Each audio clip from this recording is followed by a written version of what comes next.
صدری ویسر لی امری واحلل عقدۃ من لسانی یفقهوا قولی اما بعد فقد قال مولانا الحسین علیہ الصلاۃ والسلام انما خرجت لطلب الاصلاح فی امت جدی صلوات پڑھے محمد وعلی محمد۔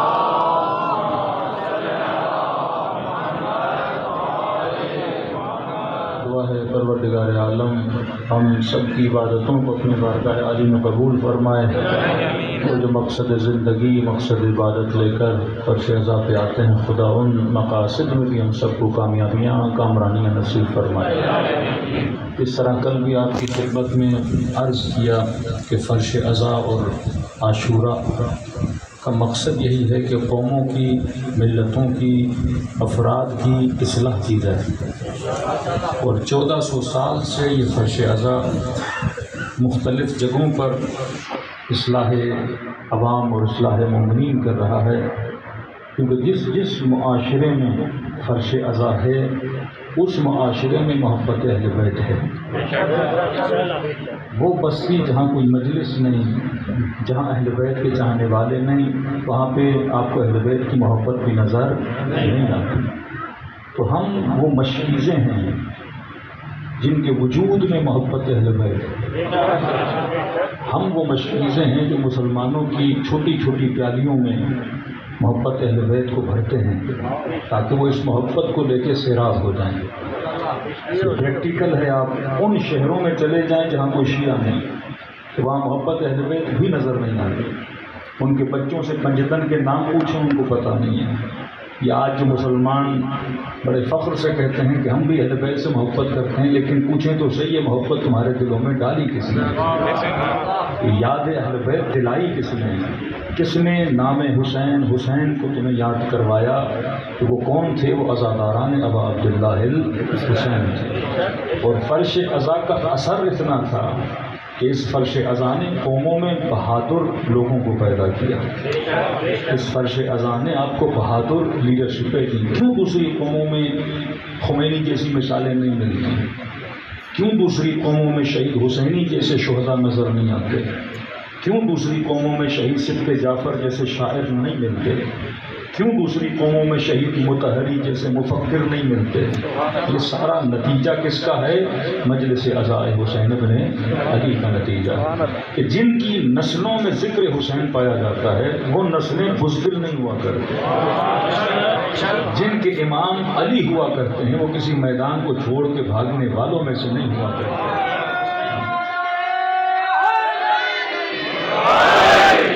یہ فرش عزا ہے جس نے ہمیں ہمت بھی دی، جس نے ہمیں عزت بھی دی، جس نے ہمیں وقار بھی دیا۔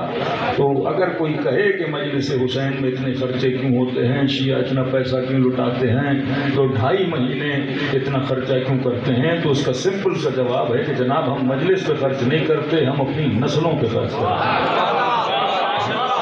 یہ مجلس حسین ہے جو بہادر نسلیں بناتی ہے۔ اگر کسی قوم و ملت کے اندر دین بچا، ایمان بچا، حجاب بچا، غیرت بچا، یہ سب کس کا نتیجہ تھا؟ مجلس امام حسین کا نتیجہ تھا۔ نہ صرف پاکستان، اب پاکستان سے باہر چلے جائیں، یورپ دیکھ لیں، UK دیکھ لیں، US اور کینیڈا دیکھ لیں، وہاں پر بھی ان کی نسلیں بچی جنہوں نے خود کو حسین کی مجلس سے جوڑ کے رکھا۔ یہاں سے گیا ہوا شیعہ وہاں تباہ ہو گیا جس نے اپنی نسل کو حسین کی مجلس سے کیا کر دیا؟ دور کر دیا۔ مطلب اس بلاد کفر میں بھی اگر کوئی گارنٹی ایمان باقی رہتی ہے تو وہ حسین کی مجلس کی وجہ سے باقی رہتی ہے، جنہوں نے خود کو اس فرش عزا سے جوڑ کے رکھا۔ تبھی امام خمینی بلند ترین آواز میں کہتے ہیں کہ اگر اسلام باقی ہے تو محرم اور سفر کی وجہ سے باقی ہے۔ تو کل بھی کلمہ لا الہ الا اللہ کو بچایا تھا تو کربلا میں حسین ابن علی نے بچایا، اور آج بھی اسلام ناب، اسلام خالص کو کوئی بچا رہا ہے تو یہ فرش عزا حسین ابن علی ہے۔ اب اگر کوئی پوچھ لے کہ تمہیں فرش عزا سے ملتا کیا ہے، تو میں نے کئی مجالس میں ترتیب بنائی، اگر نوجوان نسلیں وہ ترتیب یاد کر لیں کہ جناب آپ بتائیے آپ کو اپنی محفلوں سے کیا ملتا ہے، ہم بتاتے ہیں کہ ہمیں فرش عزا سے کیا ملتا ہے۔ آپ کے مسلمانوں کے بچے آج کل موسیقی کی محفلوں میں، اور عجب ہے کہ اعتراض صرف مجلس پر ہے کہ مجلس پہ خرچہ کریں۔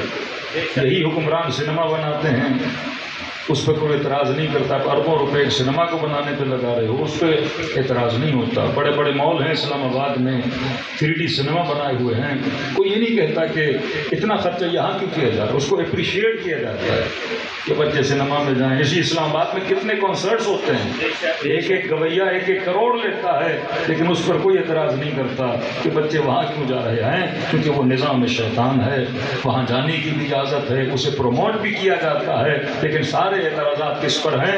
فرش عزا حسین ابن علی پر ہیں۔ تو میں کہتا ہوں ٹھیک ہے، ہم نہ آپ کو روکتے ہیں نہ کچھ بولتے ہیں، وہ قرآن اور اسلامی ماحول، انسان کے اندر اتنا شعور ہے کہ نسلیں کہاں جانی چاہیے کہاں نہیں جانی چاہیے۔ بس آپ ہمیں اتنا بتا دیجیے کہ آپ کا بچہ سنیما جا کے جب واپس آتا ہے وہ کیا لے کر آتا ہے، 1-1.5 گھنٹہ کسی گویے کو سن کے آتا ہے وہ کیا لے کر آتا ہے، کسی صوفی مزاج محفل میں چلا جاتا ہے جب واپس آتا ہے وہاں سے کیا لے کر آتا ہے، آپ ہمیں وہ بتائیے، اور ہم آپ کو بتاتے ہیں کہ فرش عزا پہ آنے کے بعد یہاں سے کیا لے کر آتا ہے۔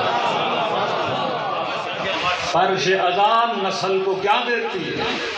فرش عزا سفر کرواتی ہے، اور عجب ہے کہ آپ بیٹھے فرش عزا پر ہی ہیں، لیکن مولا آپ کی فکروں کو یہاں سے اٹھا کر بلندیوں پہ لے جاتے ہیں۔ فرش عزا سفر مغز ہے، فرش عزا برین کو سفر کرواتا ہے کہ انسان پہلے جہاں تھا حسین اسے وہاں رہنے نہیں دیتے۔ ہاں، اور امام حسین سے ملے، کتنا لمبا سفر کروایا امام حسین، جہالت کی وادیوں سے نکال کر علم کی وادیوں میں لا کے کھڑا کر دیا، ضلالتوں کی وادیوں سے نکال کر کر طہارتوں کی وادیوں میں لا کے کھڑا کر دیا، تو ایک ملاقات نے حر کو حر بنا دیا، اور 1400 سال میں کتنے فرش عزا پر آئے اور کتنے کروڑ حر بن کے فرش عزا سے اٹھ کے واپس چلے۔ یہی فرش عزا ہے جو اثر ڈالتا ہے۔ سب سے پہلی چیز جو فرش عزا دیتی ہے، عاشورہ بھی عین سے ہے، آپ 10 عین یاد کر لیں، بڑی آسانی سے کاپی پہ لکھ لیں، اپنے موبائل میں لکھ لیں، اپنے ذہنوں میں بٹھا لیں کہ بھائی فرش عزا سے ہمیں یہ 10 عین ملتے ہیں۔ پہلا عین جو فرش عزا سے ملتا ہے وہ عین عقل ہے۔ سبحان اللہ۔ فرش عزا نسلوں کو عقل دیتی ہے۔ سبحان اللہ۔ خود آپ جو امیر المؤمنین کو امام مانتے ہو، علی امام عقل ہے۔ میں نے کسی مجلس میں کہا، میں نے کہا اگر امیر المؤمنین کی امامت کے لیے کوئی آیت نہ بھی ہو، کوئی روایت نہ بھی ہو، ہم کسی لمبے چوڑے مناظرے میں نہیں پڑھتے، کیونکہ آج کل حدیث اور مناظروں کے چکر میں آپ پڑھ جائیں گے تو یہاں سے بھی حدیث اڑتی ہوئی آئے گی اور وہاں سے بھی حدیث اڑتی ہوئی آئے گی، تو آج امت میں ایسے لگتا ہے کہ جیسے مسلمانوں کے 2 نبی تھے، ایک نبی سنیوں کا، ایک نبی شیعوں کا۔ اہل سنت کا نبی یہ کہتا ہے کہ حاکم کوئی بھی ہو اس کے اطاعت تم پر واجب ہے۔ شیعوں کا نبی یہ کہتا ہے کہ نہیں، کسی فاسق اور فاسق کی اطاعت نہیں ہو سکتی۔ مطلب جب کتابیں اٹھاتے ہو نا تو یہاں بھی قال رسول اللہ، شیعہ کی کتاب اٹھا کے وہ بھی کہے گا قال رسول اللہ، رسول خدا نے یہ کہا، رسول خدا نے وہ کہا، اور کنٹروڈکشن اتنا زیادہ ہے کہ آپ کو لگے گا کہ 2 الگ الگ شخصیات ہیں۔ کہ طارق مسعود بھی اگر ممبر رسول پہ بیٹھ کے یہ کہے کہ رسول نے کہا تو وہ بھی فرمان رسول بیان کر رہا ہے، اور کوئی شیعہ بھی ممبر پر بیٹھ کر کہے وہ بھی فرمان رسول بیان کر رہا ہے۔ اب ان چکروں میں پڑھیں گے تو مسائل اور بڑھ جائیں گے، لیکن خدا نے ایک مضبوط ترین دلیل دی انسان کو جس کا نام رکھا عقل۔ اگر کوئی روایت نہ ہو امیر المؤمنین کی امامت کے لیے کہ رسول نے ہاتھ بلند کر کے کہا کہ من کنت مولا فہذا علی مولا، کوئی آیت نہ ہو کہ انما ولیکم اللہ ورسولہ والذین آمنوا الذین یقیمون الصلاۃ ویؤتون الزکاۃ، اگر نہ آیت ہو نہ روایت ہو، میں نے کہا صرف رجوع عقل کی طرف ہو، اور مسلمان اگر عقل کی طرف رجوع کریں، بولیں یہ 5 بڑی 4-5 شخصیات ہیں اصحاب رسول میں سے، اب عقل سے پوچھو، روایتوں میں نہیں پڑھتے، عقل سے پوچھو امام کسے بننا چاہیے، صرف عقل سے پوچھو، نہ کسی روایت میں جاؤ نہ کسی حدیث میں جاؤ، کیونکہ اگر انہوں نے بھی پہلا بنایا تو وہ روایی یا حدیثی خلیفہ نہیں تھا، امت نے بنایا نا، تو ہم کہتے ہیں عقل سے پوچھو کہ امام کسے بننا چاہیے۔ تو جب عقل کی طرف رجوع کرو گے، عقل کو خدا نے عاشق کمال بنایا ہے۔ انسان کی فطرت میں ہے، انسان پرفیکشن کا عاشق ہوتا ہے۔ خوبصورت آواز سنی، آپ کو پسند آئی، اب کوئی گانا بھی خوبصورت آواز میں گائے گا، آواز سریلی ہوگی تو آپ کو اچھی لگے گی، تو اس میں انسان اپنے آپ کو بلیم نہ کرے کہ مجھے گانے کی آواز اچھی لگ رہی ہے، کیونکہ فطرت کو کمال اچھا لگتا ہے۔ اب خدا نے اس کو منع کیا، اس کا الگ ریزن ہے، لیکن وہ ہے تو اچھی۔ سریلے آدمی کو آپ سریلا ہی بولیں گے، بے سرا تو نہیں بولیں گے، بولیں گے ہے تو سریلا، آواز بڑی اچھی ہے لیکن بدبخت گانے گاتا ہے، اچھا ہوتا ہے اس آواز سے حسین کا ذکر کرتا ہے، اچھا ہوتا ہے قرآن کی آیتیں پڑھتا ہے، لیکن آواز سریلی، اس کی تعریف کی جائے گی کیونکہ کمال فطرت کو پسند ہے۔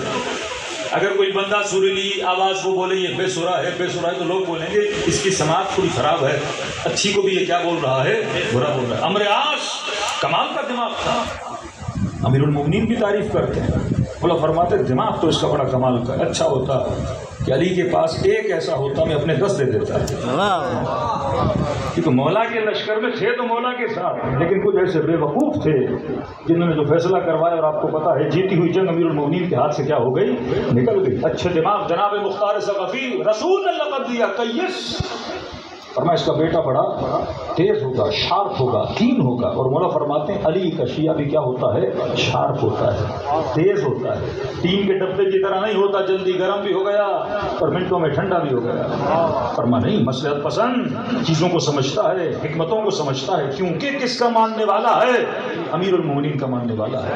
تو میں نے کہا اگر عقل کی طرف رجوع کیا جائے، عقل ہے عاشق کمال، یا ہر بندے کی فطرت میں